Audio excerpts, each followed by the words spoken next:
Então, pessoal, antes de começar a aula, só para esclarecer sobre a questão dos relatórios, eu fiz uma atualização hoje e ficou assim, ó.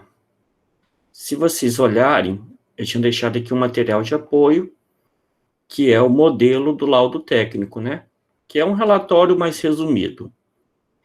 Só que este modelo aqui, ele é mais para práticas. E nossos dois primeiros encontros não foram uma simulação prática. Foi norma de segurança, apresentação de vidrarias e equipamentos. A gente não teve, assim, um experimento, um resultado experimental. Então, ao invés de utilizar esse modelo, a não ser que alguém já tenha feito ou começado o relatório, eu fiz uma adaptação. Ele acabou ficando parecido, mas aí eu coloquei aqui, ó, tem a aula síncrona, do nosso primeiro encontro, normas de segurança, aula síncrona do nosso segundo encontro, vidrarias e equipamentos. Tem o fórum de dúvidas aqui, ó, para cada encontro nosso. Se tiverem dúvidas, vocês podem mandar aqui. E aí eu coloquei aqui um modelo de ficha técnica adaptado. Este modelo e este é o mesmo. Então, se a gente abrir aqui, se eu consigo abrir.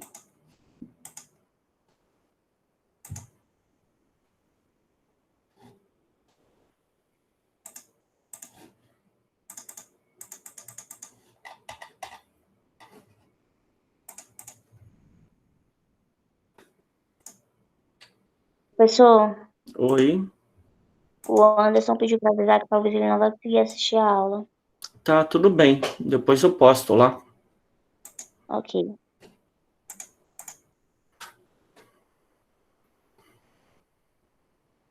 Aí o modelo, pessoal, vai ficar assim, a não ser que vocês já tenham começado ou finalizado esse relatório. Ficou o cabeçalho.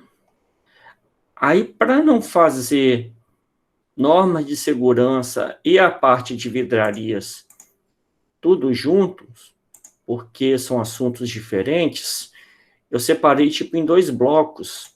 E aí eu coloquei parte 1, normas de segurança, tem um N sobrando aqui, ó. Normas de segurança em laboratório. Aí vocês vão colocar os objetivos. Aí vocês vão listar as normas de segurança aqui. Vão fazer uma conclusão e colocar as referências. Então, não tem resultado de discussão, igual na ficha técnica convencional. Então, somente objetivos, normas de segurança, vocês vão listar aquelas que forem mais pertinentes, conclusão e referências. Depois vem a parte 2, que são os equipamentos de vidro e utensílios gerais. Aí, objetivos. Aí, materiais. Como vocês vão colocar os materiais? Eu coloquei esse modelinho de tabela aqui, ó. Então, vocês vão colocar o nome, a imagem. Pode ser uma imagem real, tipo essa daqui, ou pode ser aquela imagem que é desenhada, tipo eu apresentei na aula. E uma descrição da vidraria ou do equipamento, com a sua utilidade. Professor, Oi? então é para fazer um relatório das suas duas aulas passadas. Então, é porque as duas vão formar a nossa primeira prática. É um único relatório, no valor de 7 pontos. Aí, para não misturar assuntos que são diferentes, eu dividi em parte 1 e parte 2. É como se fosse uma prática que tivesse a parte 1 e a parte 2. Isso vai ser só nesse relatório, tá? Então esse relatório, no caso, ele é baseado na sua explicação das duas aulas passadas. Isso aí. Que a gente entendeu ou deixou de entender, alguma coisa assim do tipo, né? Se vocês não entenderam alguma coisa, tem a aula lá disponível e na próxima quinta tem atendimento.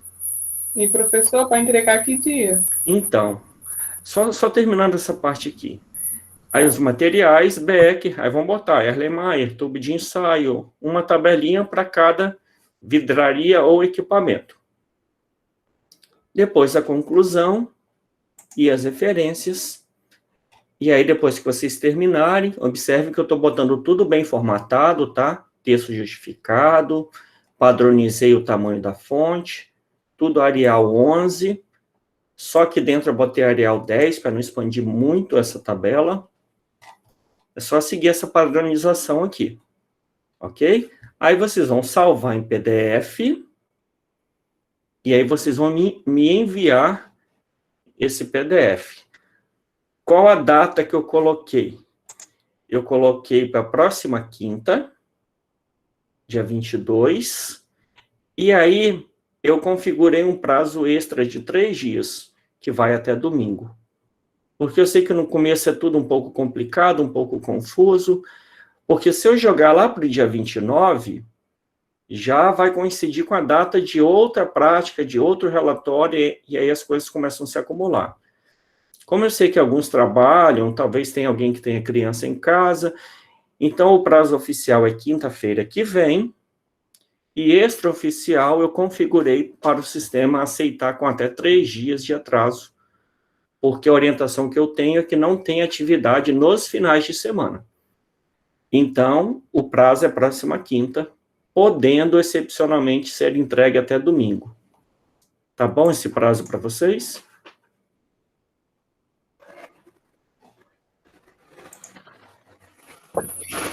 Tá bom. Tá bom. Tá joia? Tá bom, professor. Porque se eu jogar mais uma semana, vai começar a complicar a elaboração de 2 relatórios. E aí vai virando uma bola de neve. Tá? A data, e voltando lá na página do Moodle,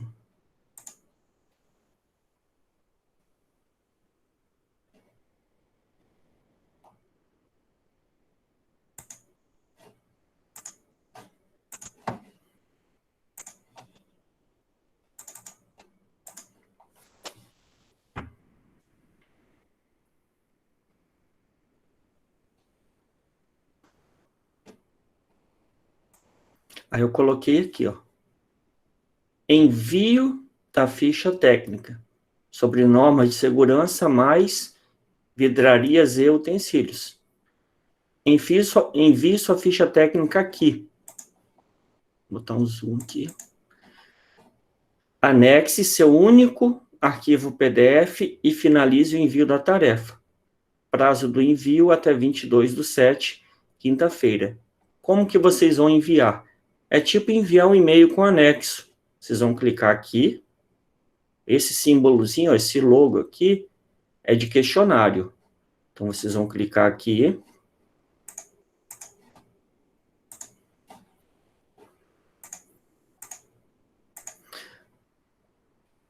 Pré-visualizar o questionário. É como se fosse visualizar as questões, né? Isso aqui é como se fosse uma prova. Vocês vão visualizar as questões. Aí, como é que é a questão? Anexe seu único arquivo PDF a seguir. Qual o PDF? Desse assunto aqui. Qual o valor? 7 pontos. Tem um espaço, se vocês quiserem escrever alguma coisa. Aí vocês vão anexar aqui um determinado arquivo, né? O arquivo que vocês fizeram. Professor, E vão não, finalizar atrás, mas seu a áudio tá baixo tentativa. aqui. Oi, o meu áudio. O meu áudio está baixo? É, tá baixo pra mim. E agora? Tô ouvindo não. Deixa eu fazer um teste aqui. Oi, testa. Olha, eu acho que é com você. Porque eu abri o ABS aqui, tá no máximo. Pra mim tá bem alto. Agora tá Ah, bom. tá, vou olhar aqui. Ficou bom agora, né? Eu não tô ouvindo.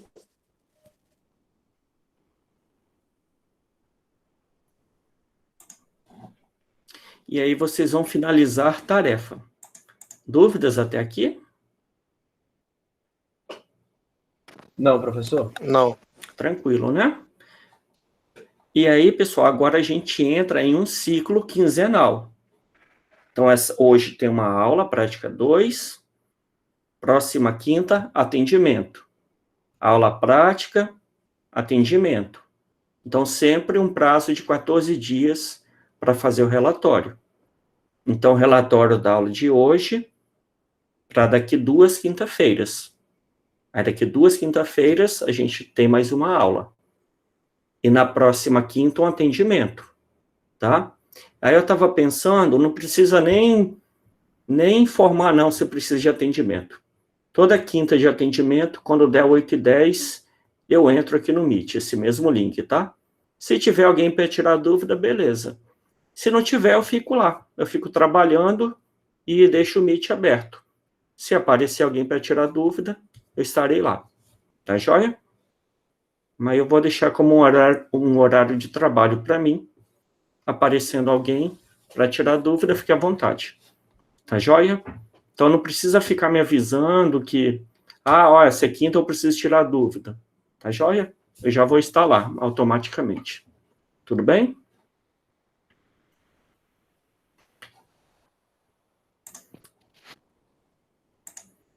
Mais alguma coisa que vocês queiram perguntar?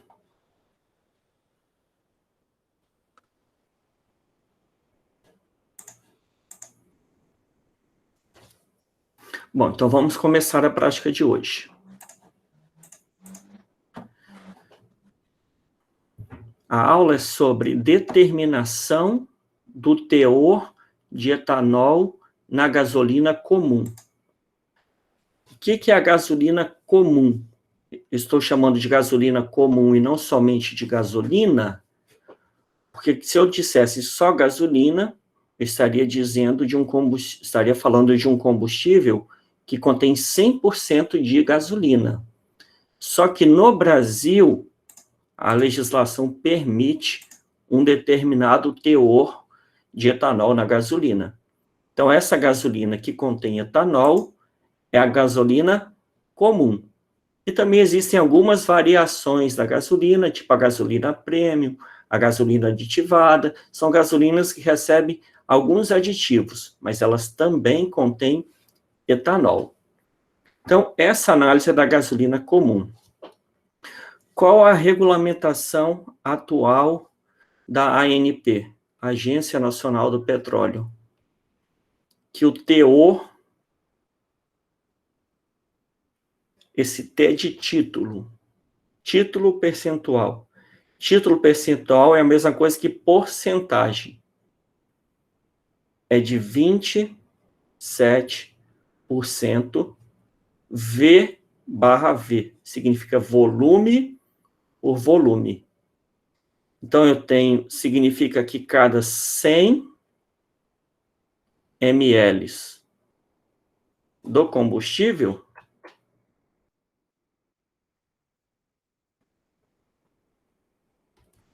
deve possuir 27 ml de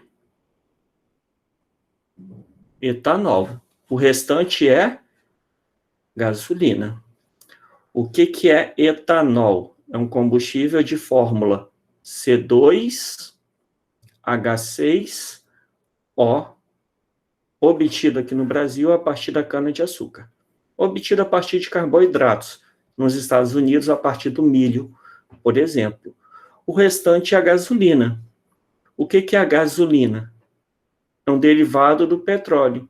É uma mistura de hidrocarbonetos, contendo de 6 a 8 carbonos em sua cadeia. Então, a gasolina é uma mistura complexa, contendo inúmeros hidrocarbonetos, com 6 a 8 carbonos em sua cadeia. E é um derivado, né? É uma fração do petróleo. É uma fração obtida a partir da destilação fracionada do petróleo. Então, a gasolina, o querosene, o diesel são hidrocarbonetos. A diferença entre eles é o tamanho da cadeia carbônica. Então, para a aula de hoje, ao invés de eu sair fazendo cálculos, fazendo experimento diretamente, eu vou fornecer um embasamento teórico primeiro, sobre a interação intermolecular, o que é molécula polar, o que é molécula polar, para depois partir para o experimento. Alguma pergunta? O que eu vou comentar agora, né, para quem estudou mais recentemente, é assunto também do ensino médio. Eletronegatividade e interações intermoleculares. O que é eletronegatividade? É a tendência que o átomo tem de atrair elétrons em uma ligação. Então, aqui eu tenho uma tabela periódica resumida, e esses valores aqui, ó, 4, 3,5, 3, 0,7, são valores de eletronegatividade. Na tabela periódica, a eletronegatividade ela cresce da esquerda para a direita e de baixo para cima. Então, nessa região aqui, ó, nós temos os elementos mais eletronegativos. Flúor, 4, oxigênio, 3,5, nitrogênio, 3, cloro, 3. E os gases nobres não têm valor de eletronegatividade, porque a eletronegatividade é a tendência de atrair elétrons em uma ligação química. Se os gases nobres não fazem ligações químicas, eles são estáveis, então eles não terão eletronegatividade. Como que eu posso representar isso? Isso aqui será utilizado para explicar, por exemplo, polaridade das moléculas. Porque algumas moléculas são polares e porque algumas são apolares. Então, por exemplo, se eu pegar a molécula de H2, ela é assim, ó, hidrogênio, um elétron na camada de valência. Deixa eu pegar um outro exemplo, só um instantinho. Vou pegar Cl2.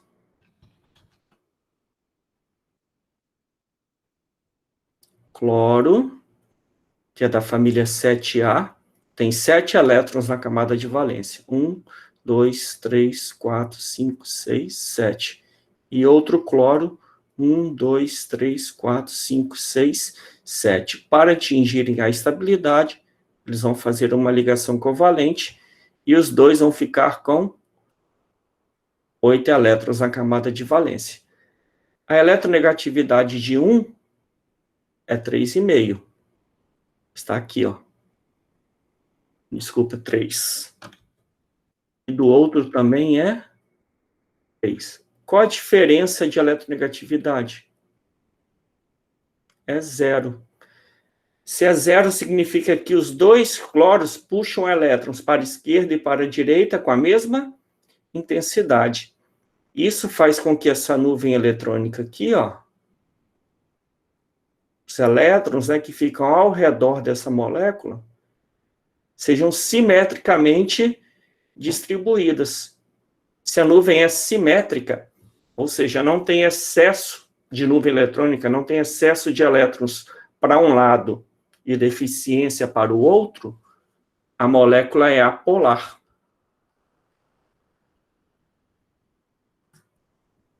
Agora, se eu pegar o exemplo HCl, é assim, hidrogênio, um elétron, cloro, 7. Eles fazem uma ligação covalente. O hidrogênio fica estável, com 2 elétrons, o cloro fica estável com 8 elétrons. A eletronegatividade do hidrogênio é 2,2. E do cloro é 3. E a diferença de eletronegatividade é 0,8. Isso significa que nesta ligação química, o cloro puxa mais o par de elétrons do que o hidrogênio. E aí eu poderia simbolizar aqui assim, ó. Esse elétron do hidrogênio, mais deslocado para o lado do cloro. E em termos de nuvem eletrônica, ficaria assim, ó. O cloro puxando a nuvem eletrônica para si, e o hidrogênio com uma deficiência de elétrons. Então, aqui nós teríamos uma densidade positiva de carga, esse é um delta minúsculo, e aqui uma densidade negativa de cargas. Ou seja, a nuvem eletrônica se deslocou para o cloro. Então, o cloro ficou com excesso de elétrons. E o hidrogênio ficou com deficiência de elétrons. Então, nós teremos um polo positivo e um polo negativo. Se a molécula tem polos, ela é polar. Dúvidas até aqui?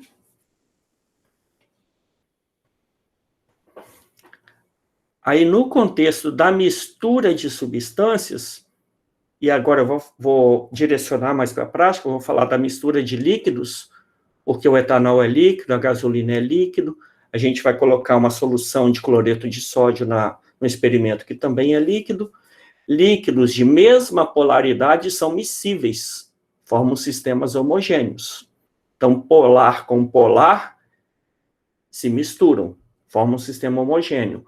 Apolar com apolar se misturam, formam um sistema homogêneo. E polar com apolar se separam em fases, tipo água, que é polar, e óleo, que é apolar, vão se separar em fases, formando o sistema heterogêneo. Então, a polaridade aqui estará relacionada com a miscibilidade, com o fato das substâncias, dos líquidos se misturarem, formando o sistema homogêneo, ou se separarem, formando o sistema heterogêneo.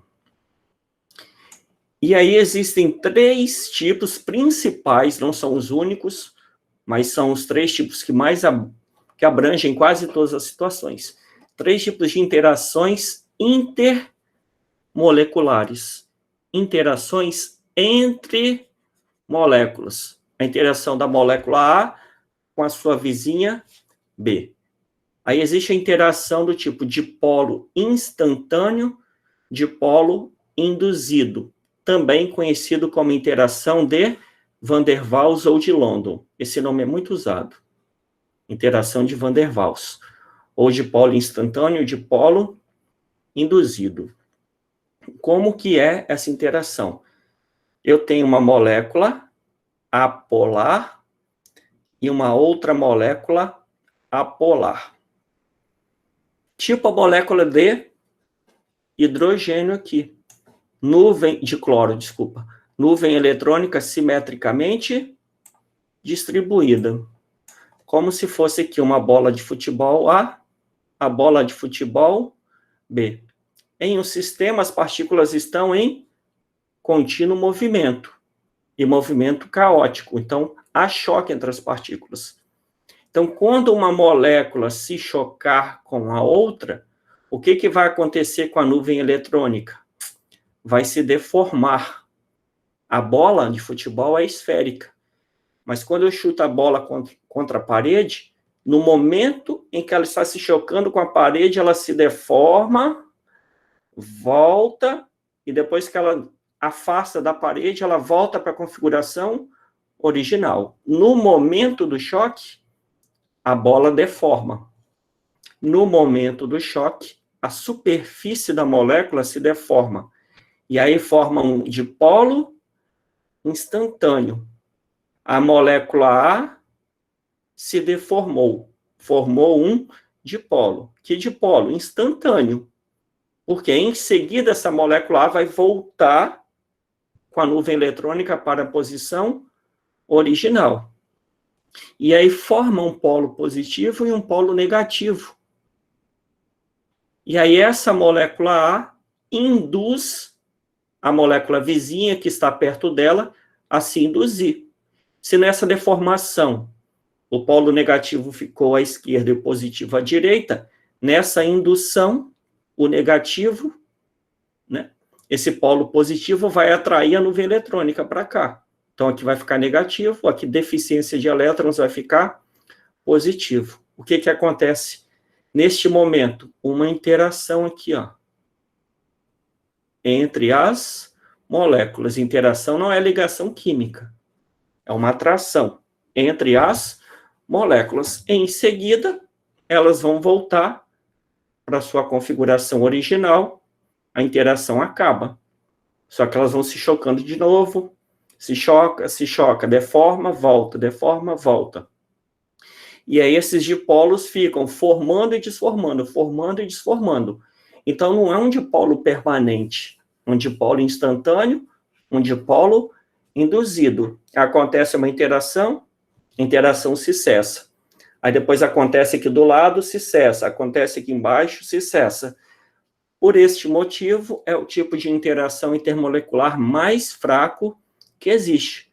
Mais fraco significa mantém as moléculas pouco coesas. Se as moléculas estão pouco coesas, a tendência é que as moléculas que fazem interação intermolecular que fazem interação de Van der Waals sejam gases na temperatura ambiente. Se a gente olhar esse exemplo, o cloro é um gás na temperatura ambiente, gás cloro. Toda substância que faz interação de Van der Waals é gasosa? Não. Mas a característica dessa interação é de ser fraca. Se é de ser fraca, é de deixar as moléculas com pouca coesão, as moléculas mais dispersas. São interações que são facilmente rompidas. Dessa forma, o sistema tende a manter as moléculas dispersas, que é característica de estado gasoso. E aí, na gasolina comum, nós temos dois tipos de substâncias. Dois assim, temos o etanol e temos os hidrocarbonetos. Todo hidrocarboneto é apolar. Todo hidrocarboneto é apolar. Então, a gasolina, não estou falando do etanol que está ali na gasolina, mas os hidrocarbonetos que estão ali na gasolina são todos apolares. Entre aquelas centenas de hidrocarbonetos, um deles é o isooctanol. Eu escrevi errado, desculpa. É isooctano. Tem um L sobrando aqui. Isooctano é o hidrocarboneto com maior calor de combustão entre todos os hidrocarbonetos. E existe um outro, que é o heptano, que é o que tem menor calor de combustão entre todos os hidrocarbonetos. Então, é esse teor de isoctano que vai determinar também a octanagem da gasolina. Quanto maior for o teor de isoctano, maior será a sua octanagem, maior será o seu teor, né, maior será a sua liberação de calor. Então, C8H18 é esta molécula aqui, ó, carbono 1, 2, 3, 4, 5, 6, 7, 8. Hidrogênio 3, 6, 9, 12, 15, 16, 17, 18. Esta molécula é apolar. Observe que essa nuvem eletrônica ao redor aqui, ó, ela está toda verdinha. Aqui é carbono, eletronegatividade é 2,5, e aqui é hidrogênio, que é 2,2. Eletronegatividade muito próxima. Em termos de figura, se vocês olharem aqui, ó, são moléculas polares, representando por cores. Quando tiver azul assim, vai ser o polo positivo. Quando tiver vermelho, vai ser o polo negativo. Entre o polo positivo e o polo negativo, tem uma região de transição. Onde está verde aqui, a região mais neutra da molécula.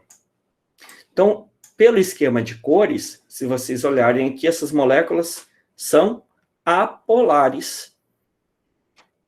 E a interação intermolecular acontece aqui, ó, entre as moléculas. Só que, diferente do gás cloro, o isoctano, ele é líquido. Por que que ele é líquido? As interações aqui também são de Van der Waals. E aqui tem o hidrogênio. A interação também é de Van der Waals, a nuvem eletrônica simétrica. Só que o hidrogênio, ele é gasoso. E o isooctanol é líquido. A diferença é que essa molécula é pequenininha. E essa molécula é muito maior. Então, é a mesma interação intermolecular no isoctano, ocorrendo numa maior extensão. São mais interações intermoleculares, digamos, são mais cordas amarrando essas moléculas aqui. Então, a interação como um todo acaba sendo mais intensa, acaba aproximando mais as moléculas, resultando no estado líquido. Se vocês quiserem um exemplo disso, é só vocês imaginarem o seguinte: pegue um pedacinho de madeira, bem pequenininho, uma plaquinha de madeira, passe super bonder e cole numa superfície. Pegue um pedacinho de madeira maior, passe super bonder e cole na superfície. É a mesma madeira, é a mesma cola, mas no pedaço maior vai ser mais difícil de tirar. Por quê? É a mesma cola, é a mesma interação intermolecular, agindo numa área maior. É mais ou menos esse exemplo aqui. Um pedacinho de madeira sendo colado numa superfície, um pedaço grande de madeira sendo colado numa superfície. O pedaço maior vai ter uma área superficial maior, vai ter maior aderência na superfície. Então, aqui vai ser gasoso, mais fácil de tirar a cola. Aqui vai ser líquido, mais difícil de remover a cola. Dúvidas aqui? Vocês estão aí? Sim. Tá bom. Sim. Dúvidas? Nenhuma. Não. Tá jóia. Então, vamos voltando aqui. Gasolina, o combustível é etanol e hidrocarbonetos. Hidrocarbonetos são apolares, moléculas formadas exclusivamente por átomos de carbono e hidrogênio. Todo hidrocarboneto é apolar. Gasolina é formada por hidrocarboneto. Querosene é formado por hidrocarboneto. Diesel é formado por hidrocarboneto. Gás de cozinha é formado por hidrocarboneto. Gás natural é formado por hidrocarboneto. Derivados do petróleo, da destilação fracionada, são hidrocarbonetos.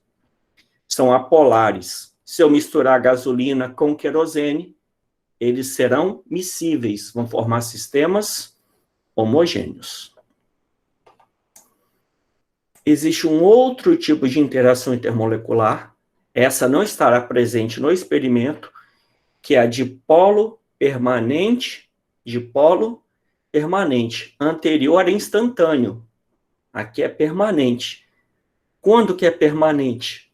Quando a molécula é permanentemente polar. O exemplo aqui é HCl, ácido clorídrico. É este primeiro exemplo que eu comentei aqui, ó.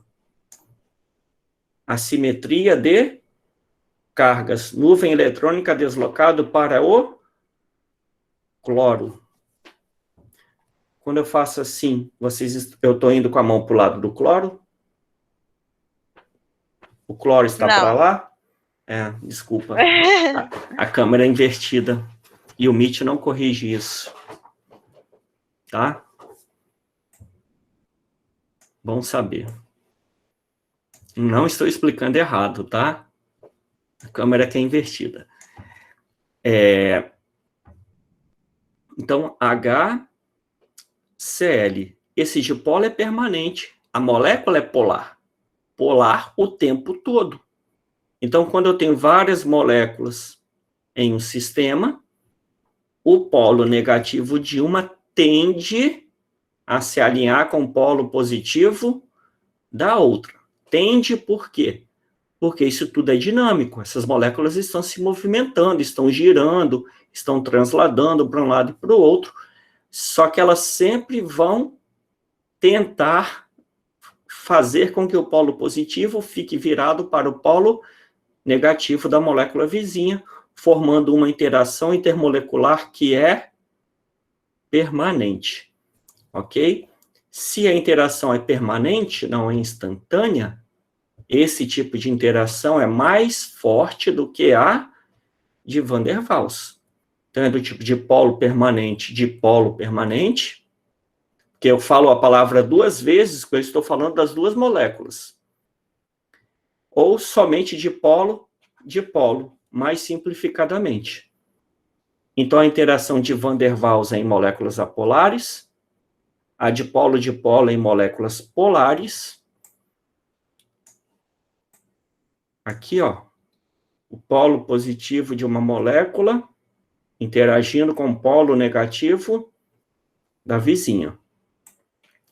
E existe a interação do tipo ligação de hidrogênio. Não é ponte de hidrogênio, tá? É ligação de hidrogênio o nome. Que é um caso extremo da interação de polo-dipolo. É como se fosse uma superdipolo-dipolo. Quando que esse tipo de interação ela ocorre? Quando eu tiver um átomo de flúor ou de oxigênio ou de nitrogênio ligados diretamente a um átomo de hidrogênio. Por exemplo, H2O. A estrutura é assim. Hidrogênio ligado diretamente a oxigênio. NH3. NH3. Hidrogênio ligado diretamente a nitrogênio. HF. Hidrogênio ligado diretamente a flúor. E neste último exemplo, é o etanol que está presente na gasolina. A fórmula é CH3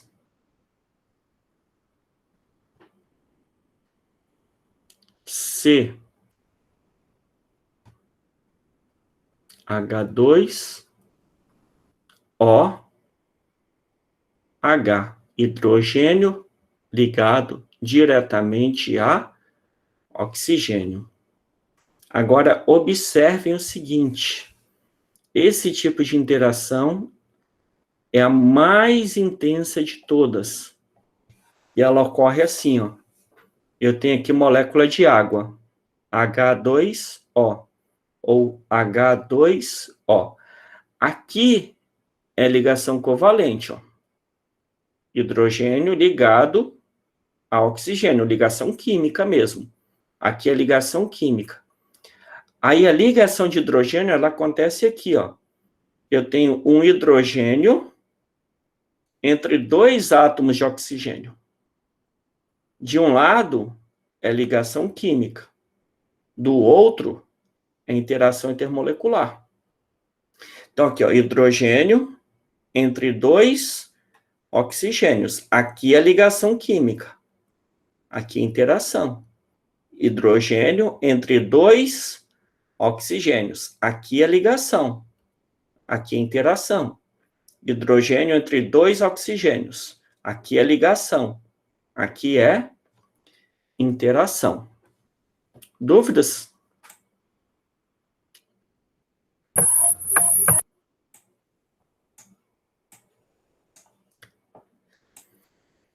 E aqui nós temos a molécula de etanol, que ela é assim, ó.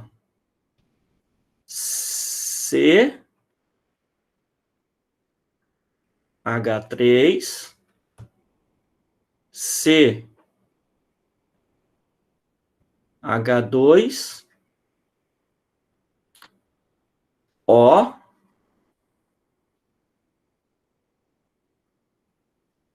H aqui.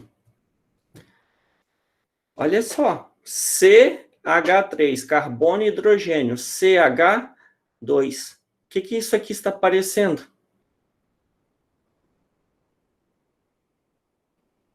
um pedaço de hidrocarboneto. Então, o etanol ele tem uma cauda, ele não é um hidrocarboneto, porque ele tem oxigênio na sua estrutura. Mas ele tem uma cauda de hidrocarboneto e uma extremidade que tem hidrogênio ligado diretamente a oxigênio. Essa extremidade aqui faz ligação de hidrogênio. E essa cauda faz interação de Van der Waals. Então, o etanol é uma molécula que tem uma cauda apolar e uma extremidade ou uma cabeça polar. Nós dizemos que é uma molécula anfipática. Anfi, de dual, que tem dois comportamentos. Essa cauda permite que o etanol se misture com líquidos que são apolares. E essa extremidade permite que o etanol se misture com substâncias que são polares. Então, na prática, a gente sabe que o etanol se mistura com água. A água faz ligação de hidrogênio. Essa extremidade faz ligação de hidrogênio também. Então, água e álcool vão se misturar. Agora, álcool e querosene também se misturam, porque querosene é hidrocarboneto, é apolar. Essa cauda aqui permite que o etanol se solubilize em hidrocarboneto. Então, o etanol não é nem polar nem apolar, é anfipático. Ele se solubiliza tanto em solvente polar, por causa da extremidade, quanto em solvente apolar, por causa da cauda. Agora, sempre lembrando, essa ligação de hidrogênio é mais intensa do que a de Van der Waals. Então, se o etanol tiver opção, tiver escolha entre polar e apolar, ele vai para onde é polar. Ele vai para onde a interação é mais intensa, é mais favorável. E aí a gente tem duas moléculas de etanol, e a ligação de hidrogênio ela vai ocorrer aqui, ó. Hidrogênio entre dois átomos de oxigênio. De um lado é ligação, do outro é interação. Igual aqui, hidrogênio entre dois oxigênios. De um lado é ligação, do outro é interação. Dúvidas?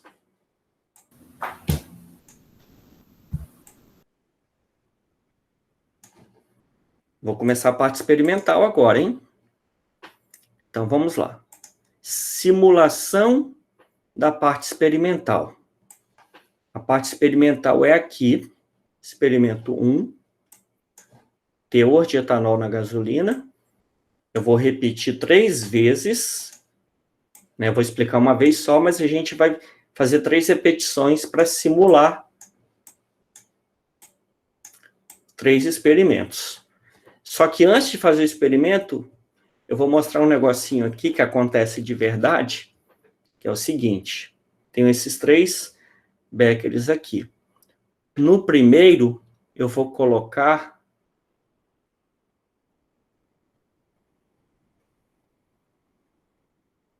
50 gramas de água.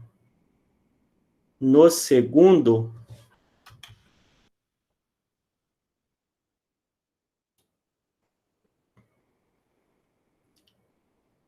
50 gramas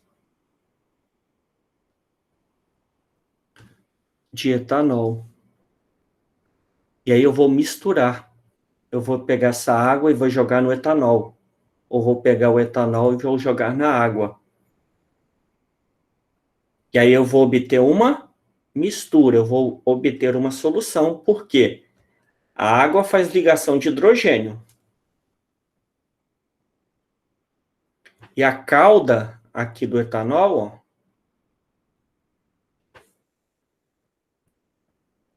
também faz ligação de hidrogênio. Então, eles vão se misturar, formando um sistema homogêneo. Quanto que vai dar a massa final aqui?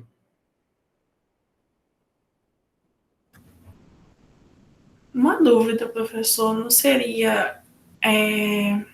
Meu Deus do céu, não teria alguma coisa relacionada a volume, não? Só tem massa. Grama é massa. Sim, em volume eu vou fazer no exemplo de baixo aqui. Ah, tá.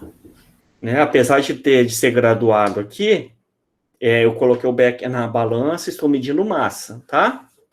Massa mesmo, dos líquidos, dá para fazer na balança. Coloca o becker na balança, zero, né? Taro a balança, tarar é zerar o visor da balança, é desconsiderar a massa do becker. Vai aparecer zero no visor. E aí eu vou colocando água até chegar em 50 gramas. Ok? E aí, se eu misturar 50 gramas de água com 50 gramas de etanol, vai dar 100 gramas de solução. Massa é propriedade intrínseca da matéria. A massa é invariável. Posso levar isso aqui até para a Lua. A massa não muda. Pode mudar o peso. Massa não. Se fosse 50 gramas de água com 50 gramas de água, ia dar também 100 gramas de água. 50 gramas de etanol com 50 gramas de etanol, ia dar 100 gramas de etanol. Agora, no segundo exemplo, eu vou pegar 3 provetas de 100 ml. Na primeira, eu vou colocar 50 ml. Ó. Lembra que essa curvatura aqui do líquido se chama menisco? Essa parte inferior tem que bater no 50. Então, aqui nós temos 50 ml de água. Também 50 ml de etanol.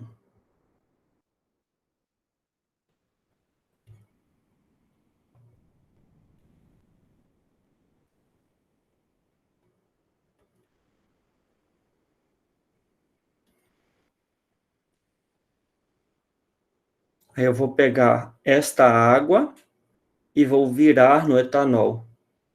Ou vou pegar o etanol e vou virar na água. Ou vou pegar os dois, né, e vou virar aqui e vou agitar.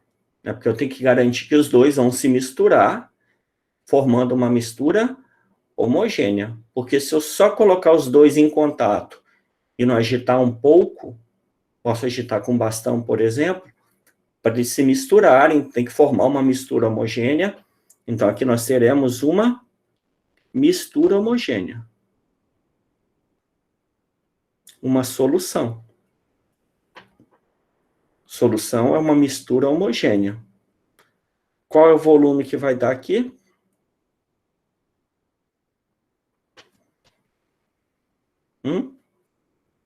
Matemática. 50 mais 50... 100. 99, né? Ah, 99. Lógico. Quero ver o matemático falar que está errado. Por que que isso acontece? Por que que houve uma contração do volume? Quando a gente soma massa, ela se conserva.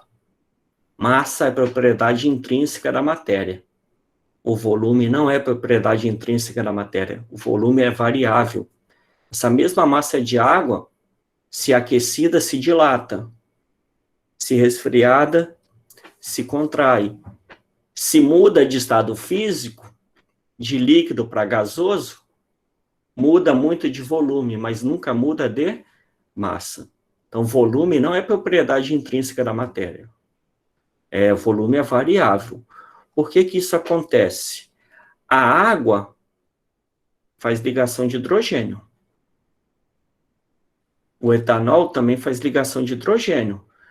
Mas não significa que essa interação, ligação de hidrogênio, tem a mesma intensidade do que essa. A ligação de hidrogênio é mais intensa do que a de polo, que é mais intensa do que a de Van der Waals.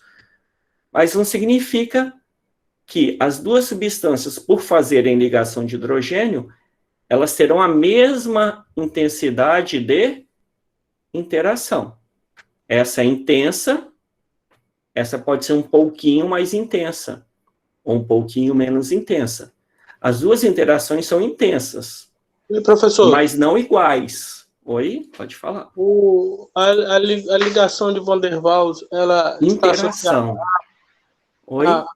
A ligação de Van der Waals, ela está associada aos polímeros também? A interação entre polímeros? É? Sim, para qualquer substância. Entendido. Tá, sim, tá. Polímeros normalmente são sólidos. Porque suas cadeias são muito longas. Aham. Se são muito longas, mesmo que esse polímero seja apolar, são duas cadeias muito extensas interagindo entre si. Qualquer sistema tem interação intermolecular. Lembrando, é interação, não ligação. Ligação é covalente, iônica, metálica. Uma ligação química é muito, muito mais intensa do que uma interação intermolecular. Tá joia?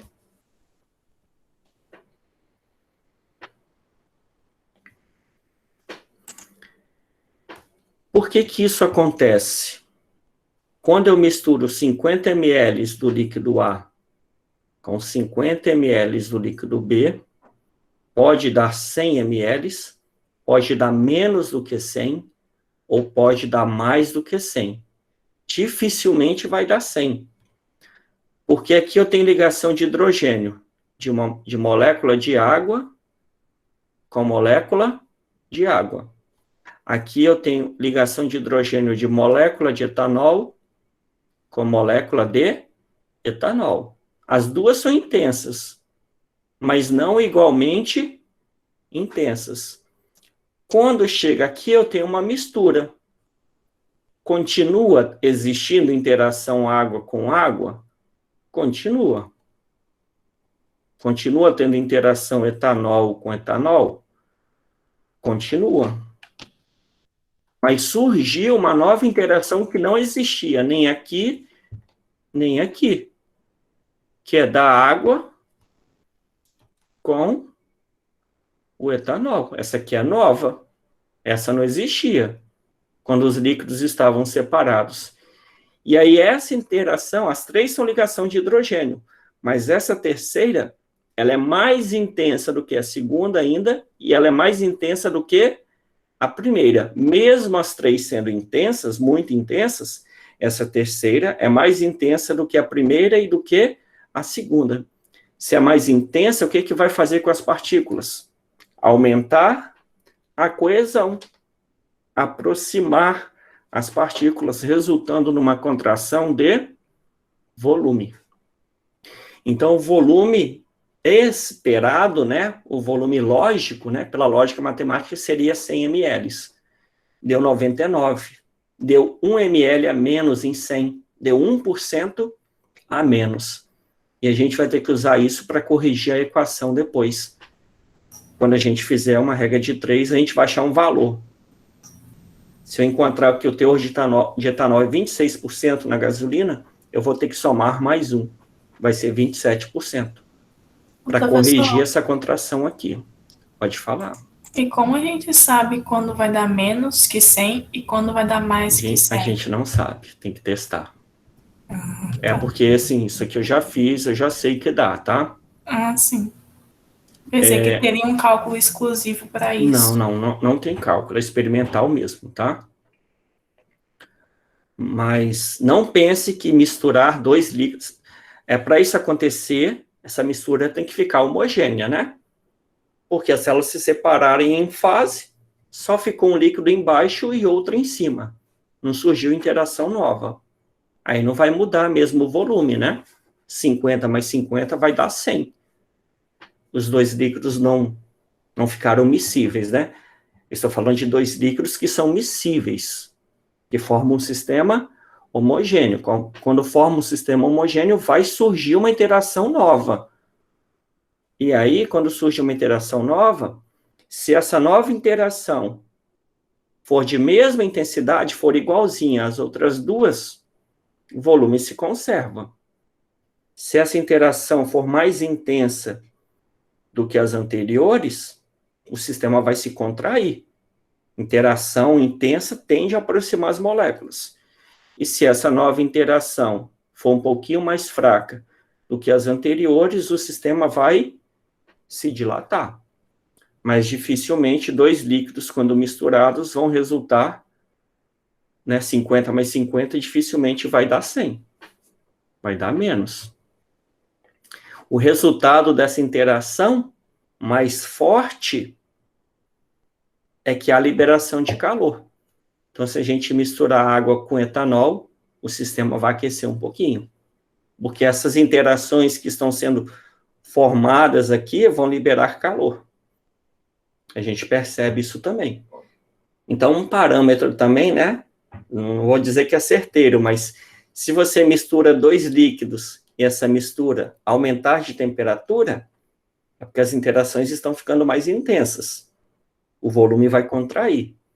Se nessa mistura houver um resfriamento do sistema, porque as interações estão ficando mais fracas, vai haver uma dilatação do volume. Então, 50 ml de água mais 50 ml de etanol vão dar 99 ml de solução. Ok? E aí o experimento é assim. Eu tenho 3 provetas de 100 ml. Essa do meio, ela tem esse gargalo esmerilhado. Ela tem esse gargalo, ele é tipo lixado por dentro, e ele permite que a gente acople uma tampa. Pode ser de vidro, pode ser de plástico, ou pode ser de borracha. Enfim, a gente consegue vedar essa proveta. Elas têm a mesma finalidade, só que a do meio, eu consigo agitar o líquido, eu consigo virar a proveta de cabeça para baixo, sem entornar o líquido. Nas outras duas, não. E aí, o que eu vou fazer? Na primeira proveta aqui, eu vou colocar 50 ml do combustível.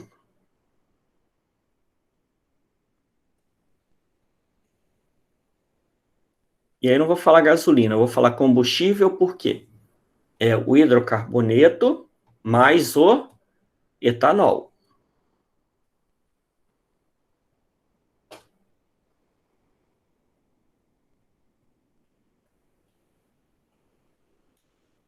E na outra, eu vou colocar 50 ml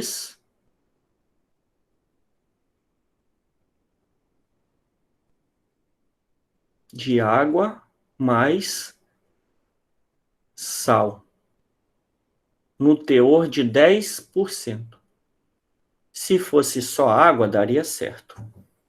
Mas água com sal, melhor ainda. Por quê? O sal está dissolvido na água, está dissociado. O NaCl é sólido. Quando a gente coloca em água, ele se dissocia em Na+, aquoso, mais Cl-, aquoso.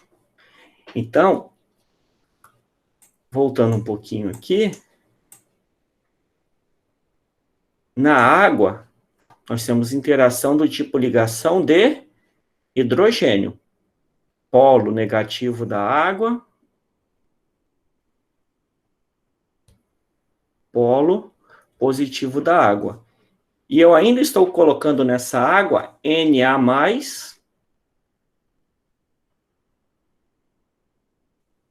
e Cl-. Ao invés de colocar polo negativo e polo positivo, estou colocando literalmente cargas, não é nem polo. Isso aqui é uma densidade negativa de carga. Isso aqui é uma densidade positiva de carga. Aqui é uma carga positiva e uma carga negativa. Esse líquido aqui, água com sal, vai ficar mais polar ainda. Então, eu estou aumentando a polaridade do líquido. Se a água já é bastante polar, por causa da ligação de hidrogênio, água com sal, água com cátions e ânions dissolvidos, é mais polar ainda. Então, estou criando um líquido de elevada polaridade, para contrastar bastante com o hidrocarboneto, que é apolar. Aí eu tiro a tampa, transfiro 50 ml do combustível, 50 ml da solução de NaCl, acoplo a tampa e viro essa proveta 10 vezes. Viro, volto. Viro, volto. Agito 10 vezes. Giro 180 graus, volto. Giro, volto. Quando eu fizer isso, eu estarei misturando o combustível com a água e esse sistema vai ficar todo turvo. Tipo eu misturar água com óleo, agitar a água com óleo, fica tudo esbranquiçado, fica tudo turvo. E aí eu deixo em repouso por 15 minutos em cima de uma mesa, né, na vertical certinho. Depois de 15 minutos, eu terei duas fases. Então, eu terei o topo aqui e uma fase aqui, ó. Acima dos 50 ml. E aí eu venho aqui e vou medir esse volume. Então, digamos que nesse experimento, ó, essa é a primeira vez que eu estou fazendo. Eu vou repetir isso aqui 3 vezes, tá? A primeira vez que eu testei, que eu fiz, esse novo volume aqui foi de 63 ml, mais do que 50. O que aconteceu? O que eu tenho aqui? Vou botar assim, ó. Aqui dentro, nós temos hidrocarboneto da gasolina, nós temos etanol e nós temos água com sal, né? Vou botar só água. Vamos botar assim, água mais sal. O hidrocarboneto, ele é apolar. Água com sal é muito polar. O hidrocarboneto é totalmente apolar. Água com sal é totalmente polar.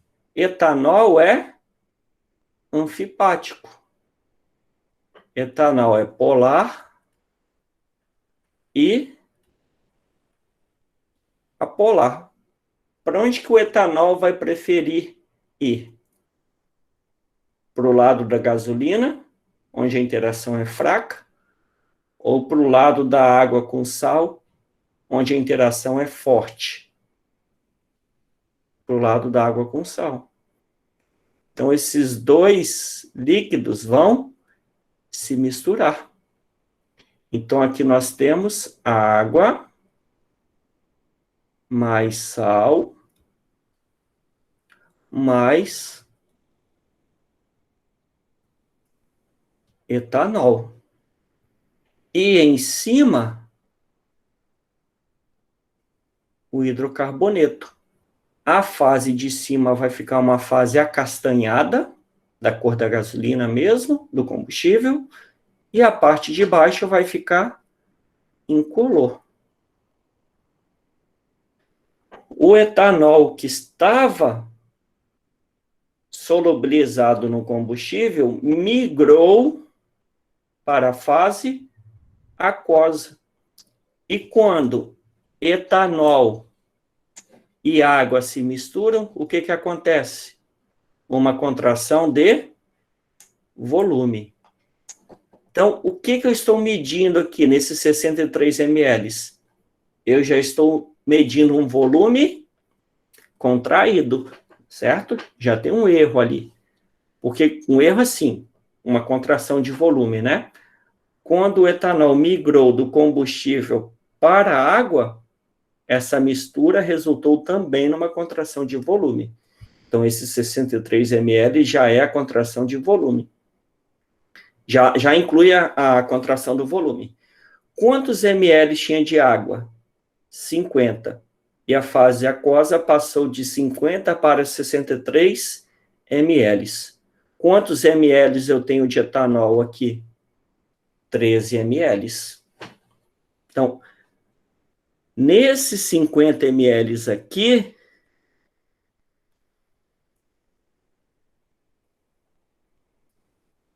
$13 ml era de etanol. Então, 13 ml de etanol saíram do combustível e migrou para a fase aquosa. E 13 ml é quantos por cento? Bom, combustível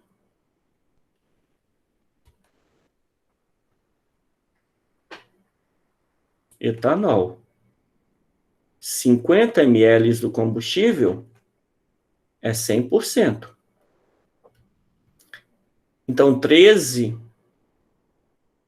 ml, vou botar assim, T, que é a porcentagem, né? Vou botar assim, linha. Vai dar 26%. Só que o correto...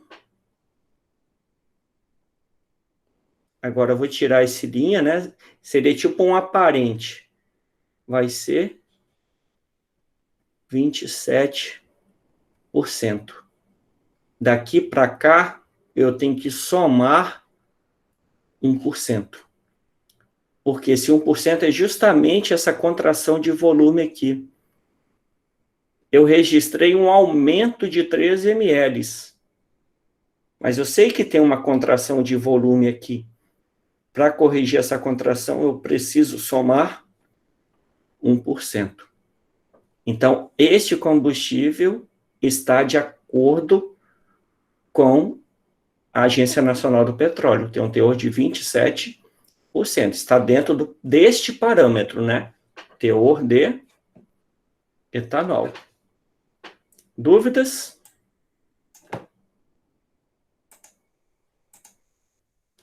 Não. Tranquilo? Tá dando para entender? Aham. E aí, pessoal, para eu não fazer um único experimento, eu repito isso 3 vezes, para saber se o experimento é confiável, se o procedimento é confiável. E aí a gente vai fazer isso aqui tudo novamente. Claro que eu não vou reexplicar tudo.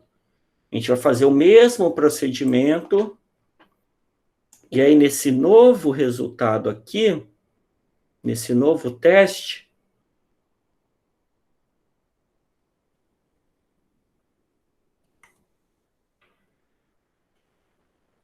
o volume vai dar 63,1 ml. Então, quanto que eu tenho de etanol aqui? 13,1 ml de etanol. E aí eu faço a regra de 3 novamente. Combustível, etanol. Eu tinha 50 ml do combustível. É o quanto eu coloquei aqui, 50 ml. 100%. 13,1 ml T. T percentual, linha. O título percentual é igual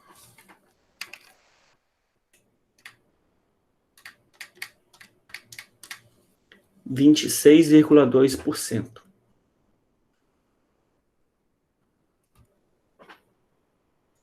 E aí eu vou somar 1% para corrigir aquela contração.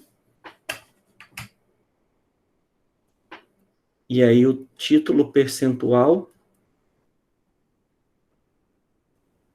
vai dar 27,2%.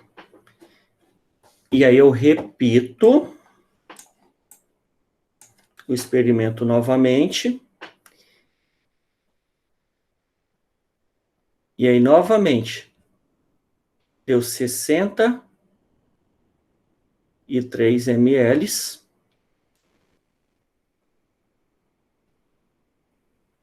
Que aí a gente volta no exemplo 1 lá.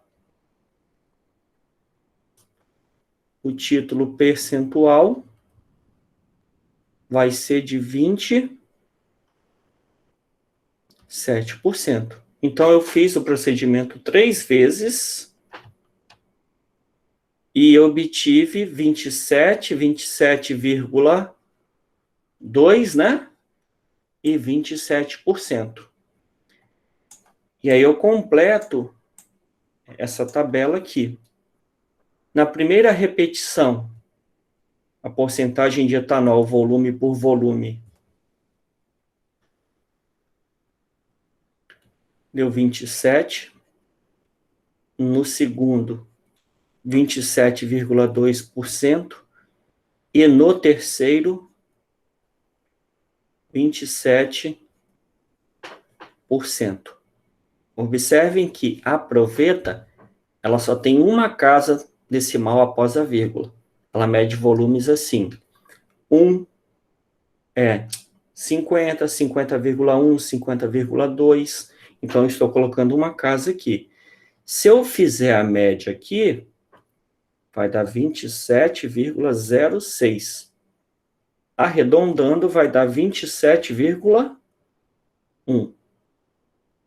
Ou seja, somei os 3 valores e dividi por 3.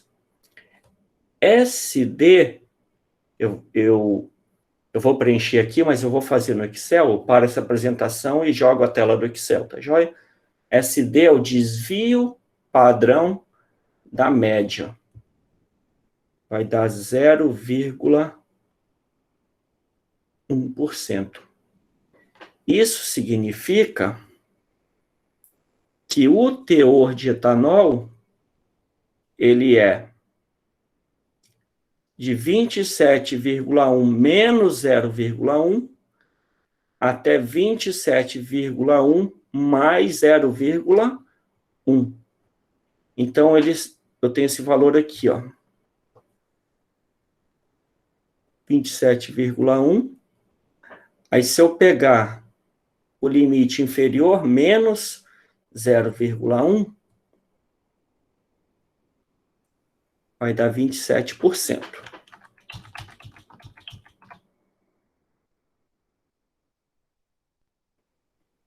E se eu pegar mais 0,1, vai dar 27,2%. Então, eu tenho este intervalo. O valor da ANP está dentro desse intervalo? Está à esquerda, está à direita ou está dentro do intervalo? Está dentro do intervalo. Então, esse combustível está atendendo à legislação no que confere ao teor de etanol no combustível. Dúvidas? Não. E aí tem essa tabela preenchida aqui, tá? A mesma tabela. E se eu tirar, então, essa apresentação, eu vou colocar o Excel aqui.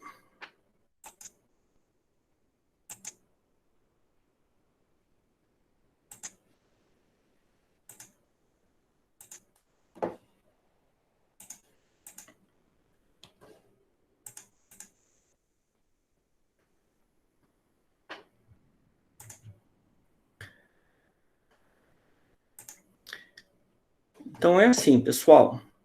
Montei a tabela aqui. Esses 3 valores aqui eu digitei. E eu tenho a média e o desvio padrão. Como que eu faço a média? Somo os 3 e divido por 3.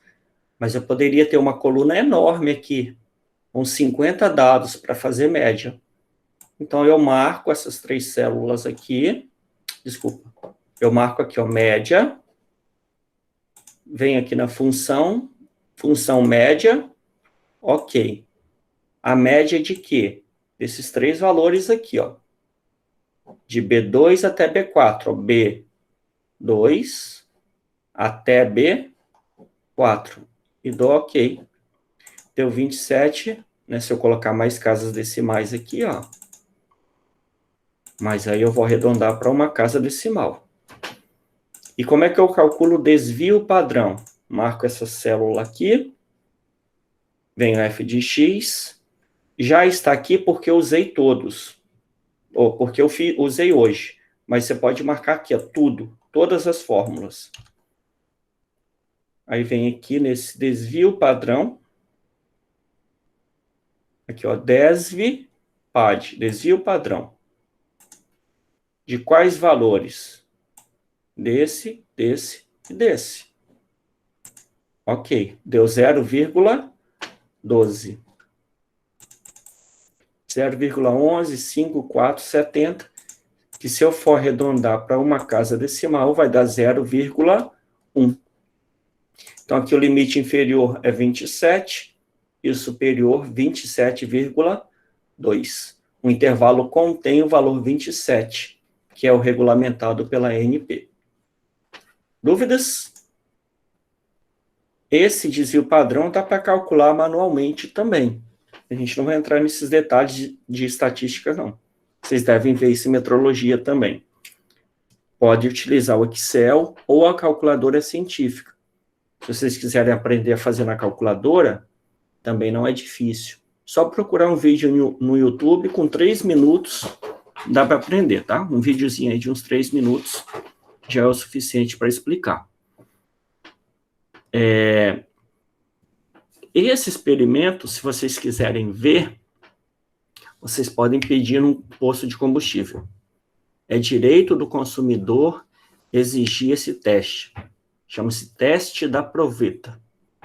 Eu não sei se você pode chegar lá, né, e chegar pedindo ao acaso, ou se você tem que ser cliente, estar pelo menos abastecendo e querer verificar o teor de etanol.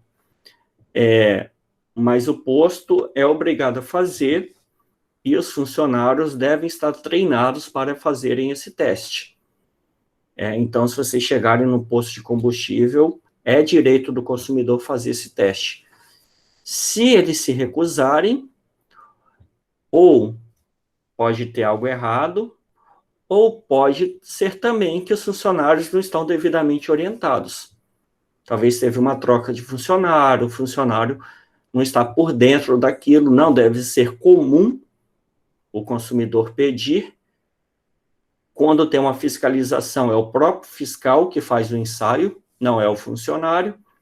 Então, talvez não seja do cotidiano do funcionário fazer esse tipo de teste. Mas é direito do consumidor, mas com cuidado com o artigo 38, tá?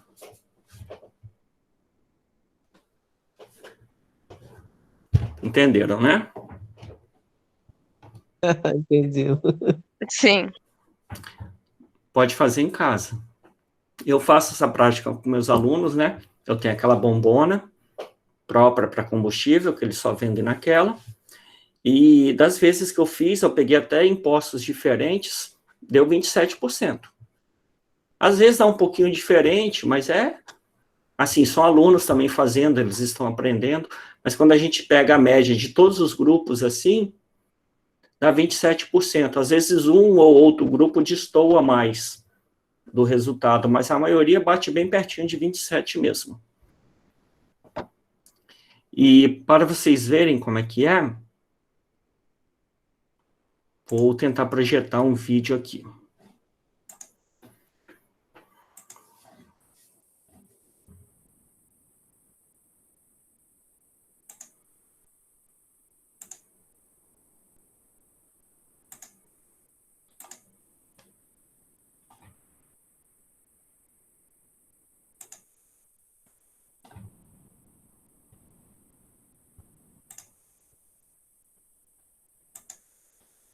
Só um instantinho, tá?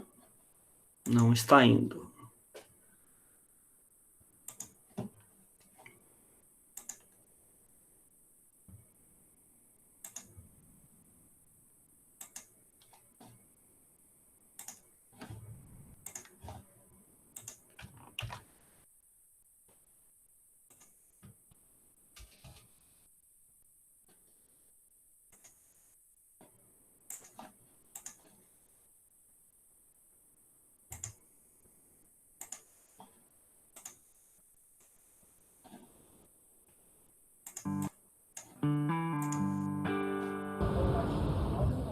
A gasolina comercializada no Brasil tem Conseguem ver? 7% de etanol.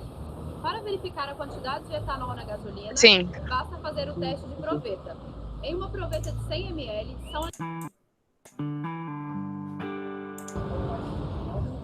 A gasolina comercializada no Brasil tem adição de 27% de etanol.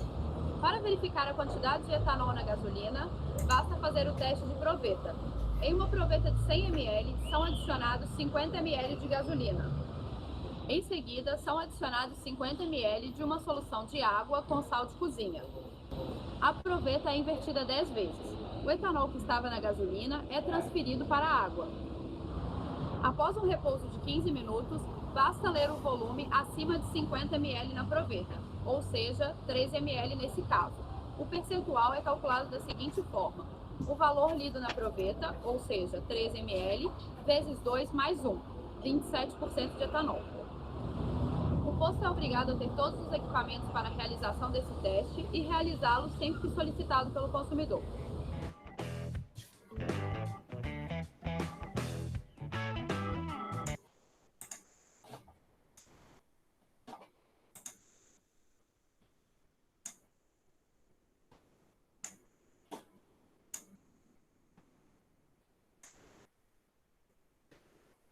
Então, pessoal, era isso.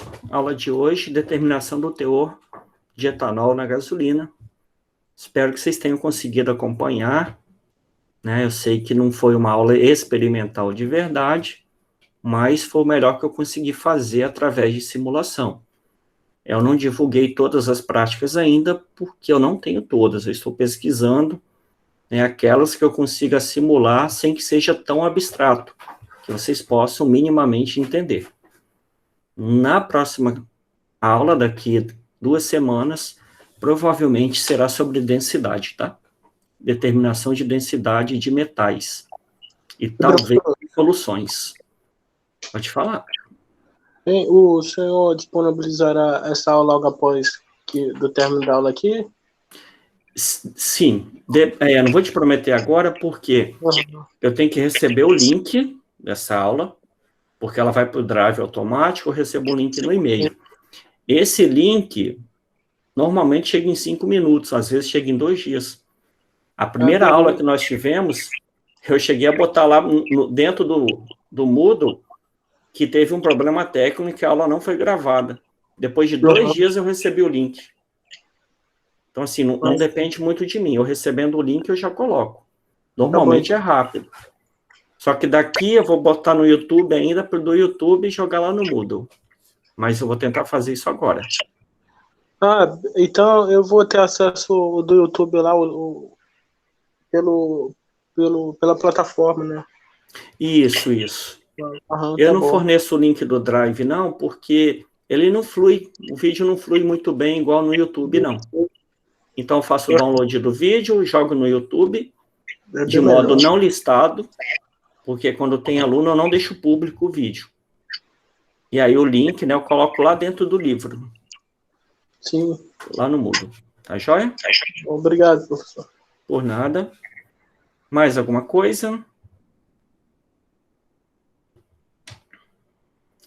Próxima quinta, relatório. Próxima quinta, atendimento.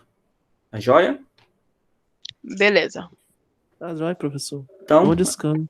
Para vocês também. Valeu, professor. Boa noite. Abração, pessoal. Tudo de bom. Sucesso.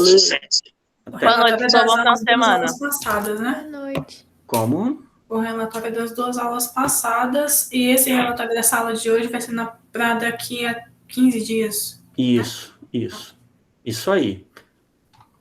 Tá Tchau, joia? professor. Boa Tá noite. joia. Sempre que você tiver dúvida nas datas de envio do relatório, lá dentro do Moodle vai ter a data. Quando você clica no questionário, você vai ver, tipo, essa avaliação, né, como se fosse uma avaliação, tem que ser enviada até o dia tal. Tipo, esse questionário fecha tal dia, tal hora.